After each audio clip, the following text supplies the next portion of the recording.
du casse spectaculaire au musée du Louvre. La traque des cambrioleurs continue.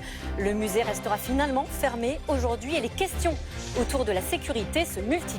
Ce qui est sûr, c'est que nous avons failli, puisqu'on est capable de mettre un monte charge en pleine rue de Paris, faire monter des gens en quelques minutes pour récupérer des bijoux inestimables et donner une image déplorable de la France.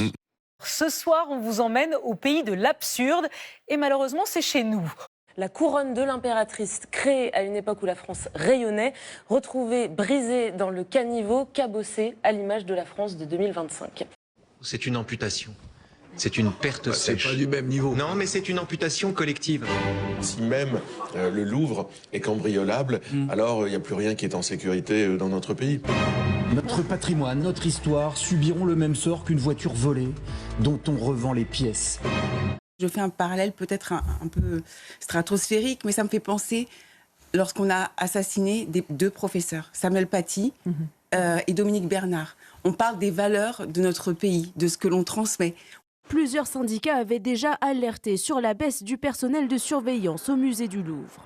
En l'espace de 10 ans, le Louvre a supprimé 190 postes de sûreté et de sécurité au sein de l'établissement. Ça fait 15% d'effectifs en moins. La sûreté et la sécurité ne sont aujourd'hui, aux yeux du monde, plus assurées. Si les mots ont un sens, si les fonctions ont un sens, la responsabilité de Rachida Dati est engagée. Si tu sais pas, papa, il fait caca. Si tu sais pas, papa, il fait caca. Que veux-tu qu'elle dise? Qu'elle démissionne. Qu'elle endosse la responsabilité de l'échec total. Un peu fort. 1725 milliards d'euros, c'est notre chiffre du jour et c'est le montant des dépenses publiques prévues dans le budget de l'année prochaine. Et oui, après avoir échappé à la censure, le gouvernement Lecornu entre dans le dur. 1800 amendements sur la partie recette du projet de budget à examiner en 3 jours seulement. Monsieur Coquerel, quel est le pourcentage de chances qu'on trouve un budget qui satisfasse à la fois la droite et la gauche à votre avis? La censure, c'est la censure. Elle va venir, ça c'est sûr. Il est 17h45 dans le Val d'Oise. Une tornade traverse la ville d'Ermont. 30 000 habitants. Il y a eu un coup de vent, ça a tout arraché. Il y a des toits en vrac, il y a des arbres partout, il y a des lignes électriques partout. Le bilan est lourd, un mort et plusieurs blessés. Une personne est donc décédée, 4 sont en urgence absolue, 5 en urgence relative. Dernier jour de liberté pour Nicolas Sarkozy qui sera incarcéré demain à la Santé et on apprend ce matin qu'il a été reçu par Emmanuel Macron. Une visite discrète vendredi dernier à l'Élysée.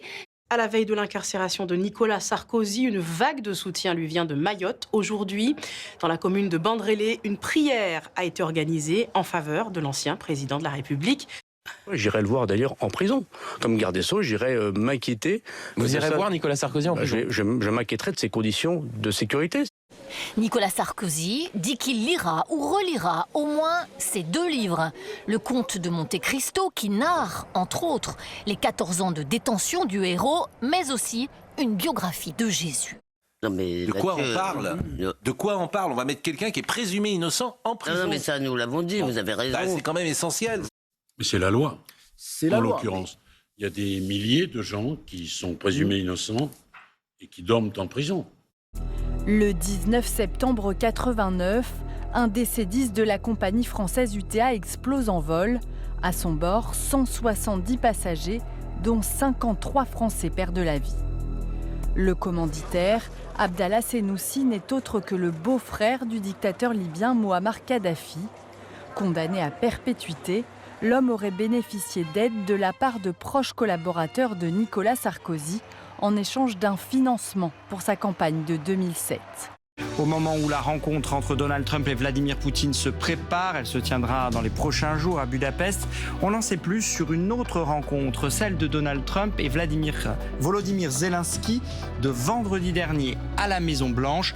Si devant les caméras la tension était déjà palpable, on apprend qu'en coulisses, le président américain aurait menacé et humilié son homologue ukrainien. Nos communautés étaient matriarcales, comme les bisons. Ce sont les colons qui ont introduit le patriarcat. Avant, les femmes étaient souvent des guerrières et des leaders.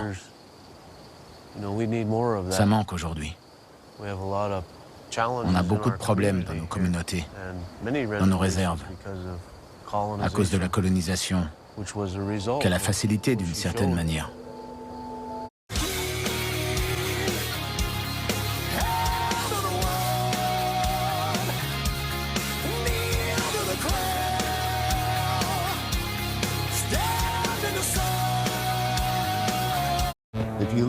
Quand on regarde les vieilles photos des natifs d'Amérique de l'époque,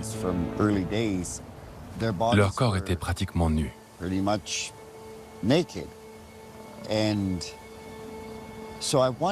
Alors je me demande si mon peuple n'a jamais quitté son jardin d'Éden.